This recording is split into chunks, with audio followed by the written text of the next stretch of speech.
আমাদের সামনে যে ভাইরা বসা আছেন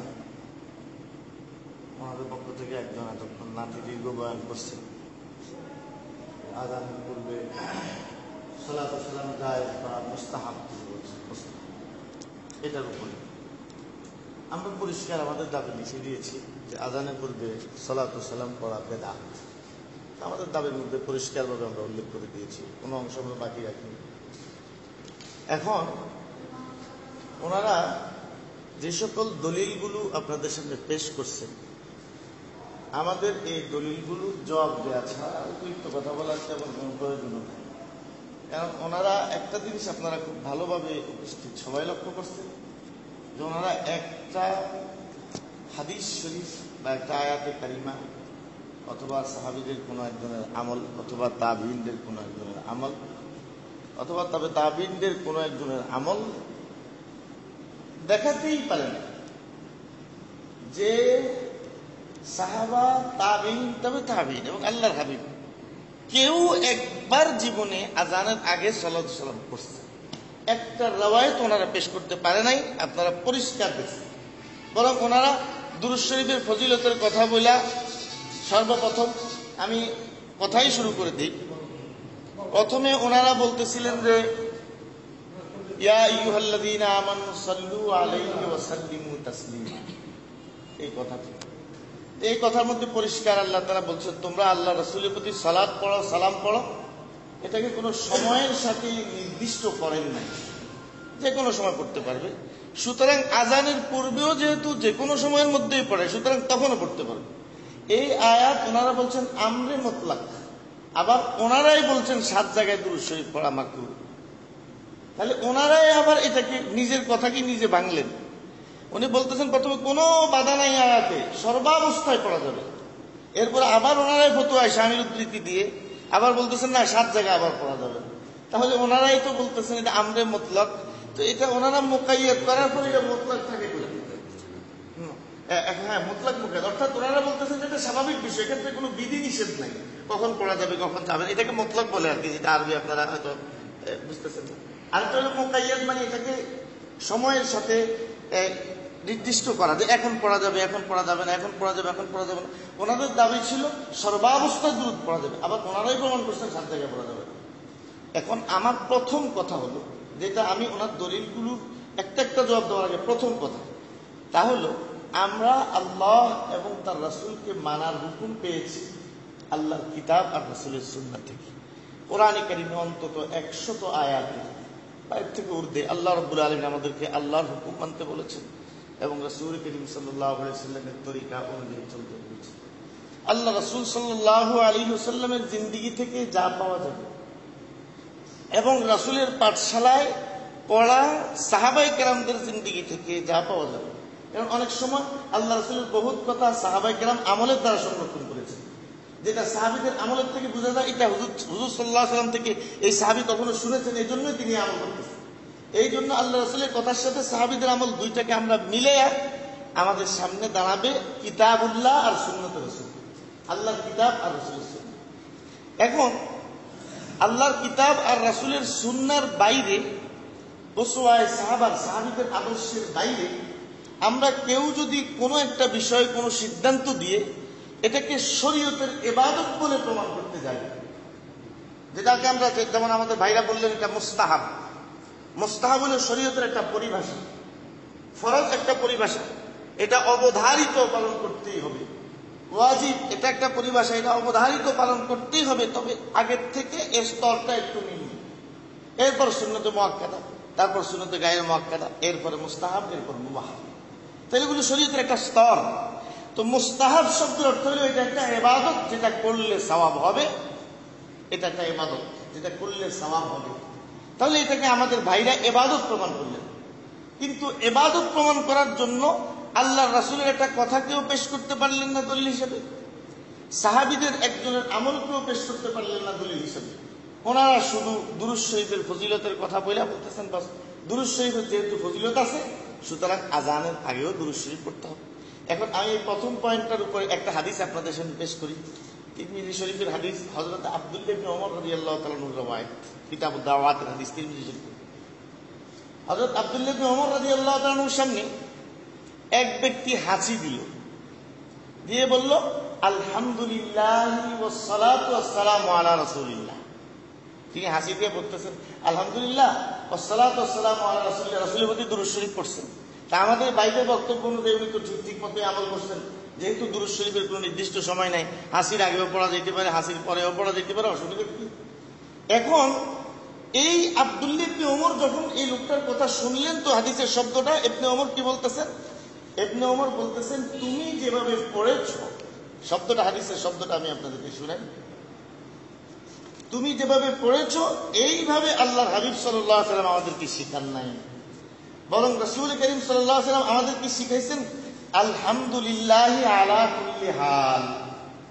মোল্লা আলী কারি রহমতুল্লাহ আলাইহি শরীফ আশকাতের মধ্যে বলতেছেন, আলা কুল্লি হালের অর্থ হলো আলা কুল্লি হাল, যে অবস্থায় হাসি দাও না কেন, যে অবস্থা থেকে এই অবস্থা আল্লাহ রাসূল আমাদেরকে শিখাইছেন আলহামদুলিল্লাহ আলা কুল্লি হাল। তুমি আসসালাতু ওয়াসসালামু আলা রাসূলিল্লাহ বাড়াই দিলে কেন?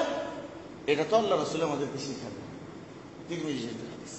তাহলে দেখেন, এখন এই সাহাবী এই কথা, ইবনে ওমর এই কথা বলার পরে উনিও এই কথা বললেন না, আচ্ছা আল্লাহ রাসূল আপনারা শিখেন নাই, কিন্তু রাসূলে মানা করছেন তো, এটা দেখান।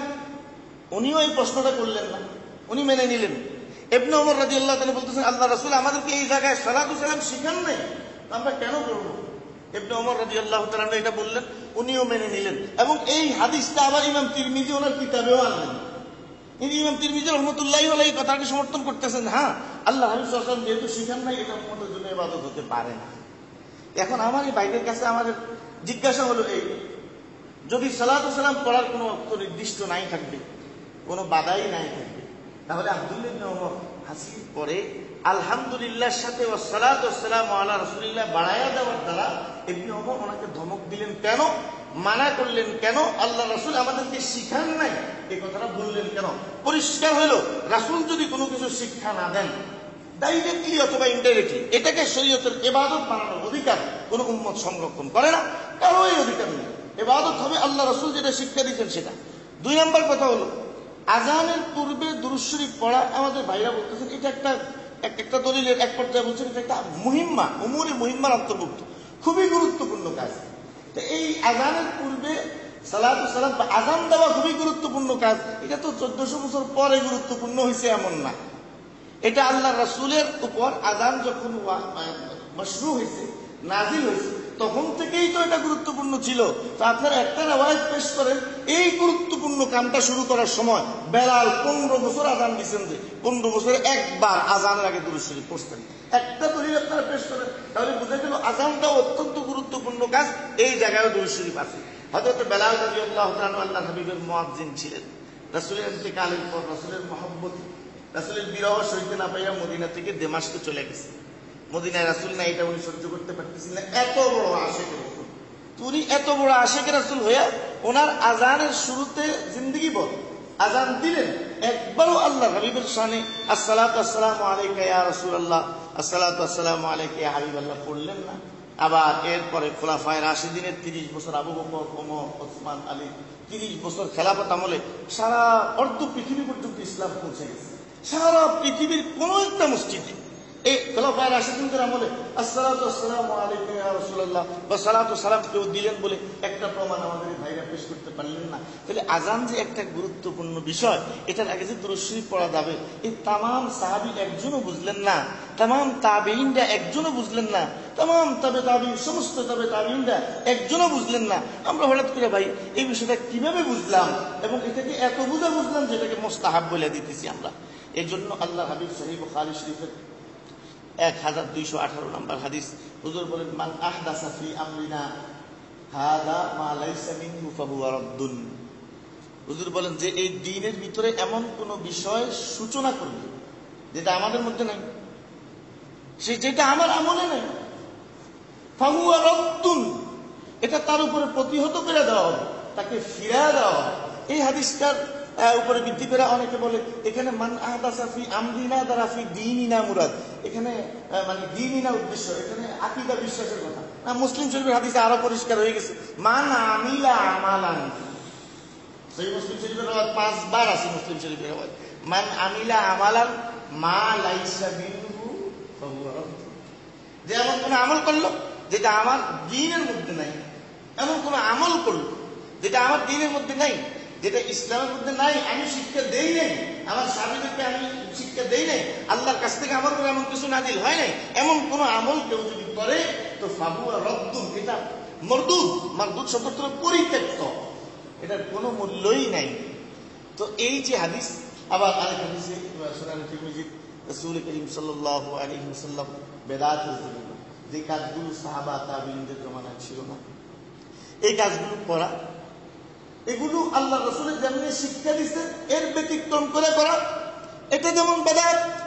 রাসূলের যেমন শিক্ষা দিয়েছেন এর ব্যতিক্রম করা যেমন বেদাত, এই নতুন কোন কাজ নিজের পক্ষ থেকে সূচনা করাও আরেকটা বেদাত। একটা হইল সূচনা করার বেদাত, আরেকটা হইল সংযোজন করার বেদাত, আরেকটা হইল বিয়োজন করার বেদাত। সহিহ বুখারী শরীফের হযরত বারা ইবনে আযিবের হাদিস, কিতাবুদ দাওয়াতের হাদিস, হযরত বারা ইবনে আযিব রাদিয়াল্লাহু তাআলা আনহু হাদিস, যে ওনাকে আল্লাহ রাসূল শিক্ষা দিতেছেন বিছানায় শুবে কিভাবে, বিছানায় শুবে কিভাবে শিক্ষা দিতেছেন আল্লাহ রাসূল। তো শিক্ষা দিতেছেন ওইদা আওয়াইতা ইলা ফিরাশিকা, তুমি যখন বিছানায় শোয়ার জন্য আসবা তো ফাকুল আল্লাহুম্মা আসলামতু নাফসি ইলাইকা ওয়া ওয়াজ্জাহতু ওয়াজহি ইলাইকা ওয়া আলজাতু যাহরি ইলাইকা রাগবাতান ওয়া রাহবাতান ইলাইকা লা মালজা ওয়া লা মানজা মিনকা ইল্লা ইলাইকা আমানতু বিকিতাবিকাল্লাযী আনজালতা ওয়া বিনাবিয়্যিকাল্লাযী আরসালতা। হুজুর এই দোয়াটা শিখাইলেন, আমি এগুলো তরজমা তো এখন বলার সময় শিখাই যাবে, হুজুর শিখাইতেছে। এখন শিখাইতে গিয়া হযরত বারা ইবনে আযিব মুখস্থ করতেছেন, করতে করতে দোয়ার শেষে যায়া রাসূলই শিখাইছেন নবী নাবিয়্যিকাল্লাযী আরসালতা, উনি পড়তেছেন অবি রাসূলিকাল্লাযী আরসালতা। আমি বললাম তোমার কুলতু অবি নবিয়্যিকাল্লাযী আরসালতা, আমি তোমার শিখিয়ে দিচ্ছি অবি নবিয়্যিকাল্লাযী আরসালতা, তুমি কইতেছো অবি রাসূলিকাল্লাযী আরসালতা, অথচ নবী আর রাসূল দুইটার একই অর্থ। কিন্তু আল্লাহ রাসূল বলতেছেন আমি যে শব্দ শিখেছি তুমি এই শব্দ বলো, তুমি নিজের পক্ষ থেকে আরেকটা সংযোজন করো কেন? এই রকমের হাদিস একটা দুইটা না, হাদিসের কিতাবগুলোতে হাজারো, যে সামান্য ব্যতিক্রম কোন কাজ কেউ করছে।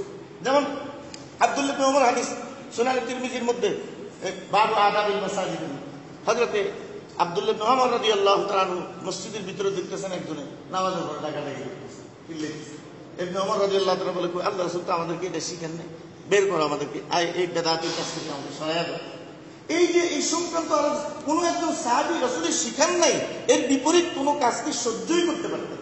তাহলে আমাদের সামনে ওনাদের প্রথম যে কথাটা আমাদেরকে, এই মতলব কথা যেটা ওনারা আমাদেরকে বলছেন যে আল্লাহ তাআলা বলছেন সল্লু আলাইহি ওয়া সাল্লিমু তাসলিমা, এই আয়াত দ্বারা সর্বাবস্থা দুরূদ শরীফ পড়া প্রমাণিত হয়। তাহলে এই আয়াত দ্বারা আযানের পূর্বে দুরূদ শরীফ প্রমাণিত হয়, প্রমাণিত কোনোভাবেই হয় না।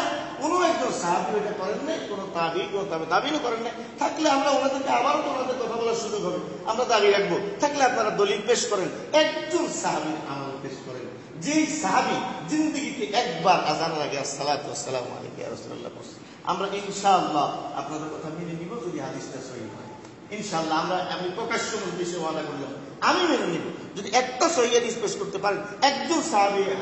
তাহলে এই আয়াত থেকে আযানের পূর্বে দুরূদ শরীফ যে আছে সাহাবারাও বুঝলেন না, আযানের পূর্বে দুরূদ শরীফ যে আছে তাবেঈনরাও বুঝলেন না, আইম্মায়ে মুজতাহিদিনরাও বুঝলেন না, আমরা কিভাবে বুঝলাম? আল্লাহ তাআলা আমাদেরকে সহিহ বুঝ দান করেন। 2 নাম্বার আওলা নাস, ওনারা একটা হাদিস পেশ করতেছেন আব্দুল্লাহ ইবনে মাসউদের হাদিস, যে আমার সবচেয়ে নিকটবর্তী হবে কিয়ামতের দিন যে আমার প্রতি বেশি বেশি দুরূদ পড়বে।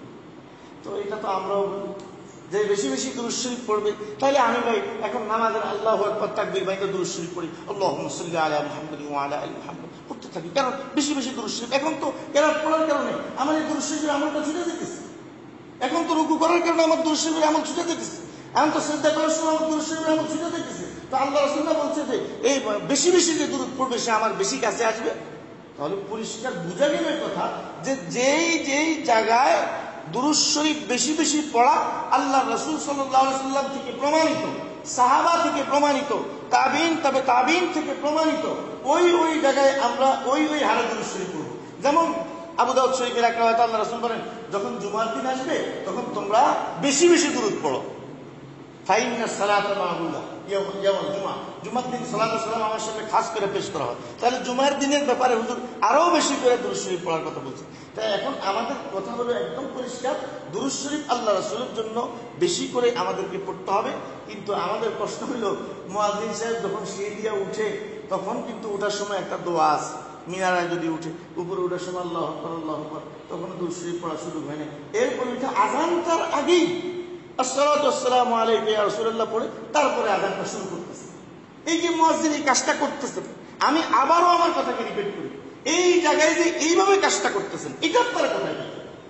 এটা পরিষ্কার করেন, আমরা আপনাদের অবস্থান মেনে নেব। কিন্তু আয়াত পেশ করে আপনি নিজে একটা ব্যাখ্যা দাঁড় করাবেন। আয়াত পেশ করে আপনি এখান থেকে বলবেন যে এখান থেকে বোঝা যায় যে আযানের আগেও দুরূদ শরীফ পড়ার কোনো মানা না, তাহলে তো এটা মেনে নেওয়ার কোনো প্রশ্নই আসে না। আচ্ছা, কাজী আয়াজ রহমতুল্লাহ আলাইহি একটা রেফারেন্স ওনারা পেশ করছেন। কাজী আয়াজ রহমতুল্লাহ আলাইহি হুজুর সাল্লাল্লাহু আলাইহি ওয়াসাল্লাম বেশি বেশি দুরূদ শরীফ পড়ার একাধিক ইবারত, কারণ উনি যে কিতাবটা লিখছেন শিফা বিহুকুকিল মুস্তাফা, আল্লাহ রাসূল সাল্লাল্লাহু আলাইহি ওয়াসাল্লামের কত হক উম্মতের উপরে আছে, এইটার উপরে উনি এই কিতাবটা লিখছেন। এর ভিতরে বাবু ফদলিস সালাতি আলান নবী ওয়া আহমিয়াতুস সালাতি আলান নবী, হুজুরের প্রতি দুরূদ শরীফ পড়ার গুরুত্ব কতদূর, হুজুরের প্রতি দুরূদ শরীফ পড়লে কত লাভ, এই সংক্রান্ত অসংখ্য হাদিস পেশ করছেন। আমরা আজকে এই ওয়াজ শোনার জন্য এখানে জমা হয়নি যে হুজুরের প্রতি দুরূদ শরীফ পড়লে কি লাভ। তো কাজী আয়াজ রহমতুল্লাহ আলাইহি যা বলছেন একদম বিশুদ্ধ ঠিক বলছেন, দুরূদ শরীফ তো হুজুরের জন্য বেশি পড়তে হবে। কিন্তু কাজী আয়াজ রহমতুল্লাহ আলাইহি কোন জায়গায় বলছেন আযানের আগে দুরূদ শরীফ পড়তে হবে, মিলানের মধ্যে দাঁড়ায় আমার ভাইদের কাছে আমাদের প্রশ্ন ইনদাল আযান।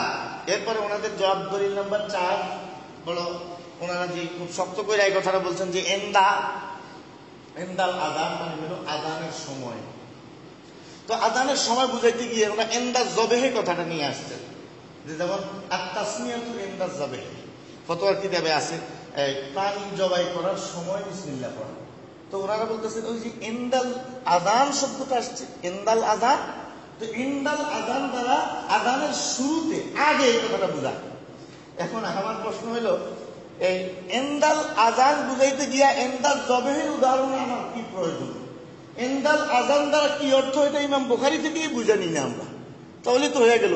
ইমাম বুখারী থেকে বুঝে নিই, সহিহ বুখারী শরীফের ব্যাখ্যাকার যারা আছে তাদের থেকেই আমরা ইনদাল আযান দ্বারা কি আযানের আগে দুরূদ শরীফ না আযানের পরে, তাদের কথা থেকে বুঝে নিই। আমি আপনাদেরকে এই সহিহ বুখারী শরীফের বিখ্যাত ব্যাখ্যা গ্রন্থ শরীহ কাসতালানী, ইমাম কাসতালানী রহমতুল্লাহ আলাইহি সরা, ওনারা ভালো করে জানেন, সবাই জানেন সহিহ বুখারী শরীফের সর্বশ্রেষ্ঠ সরা, ফাতহুল বারী এবং উমদাতুল কারী, সমস্ত সরাগুলোর জামে সরা বলা হয় থাকে।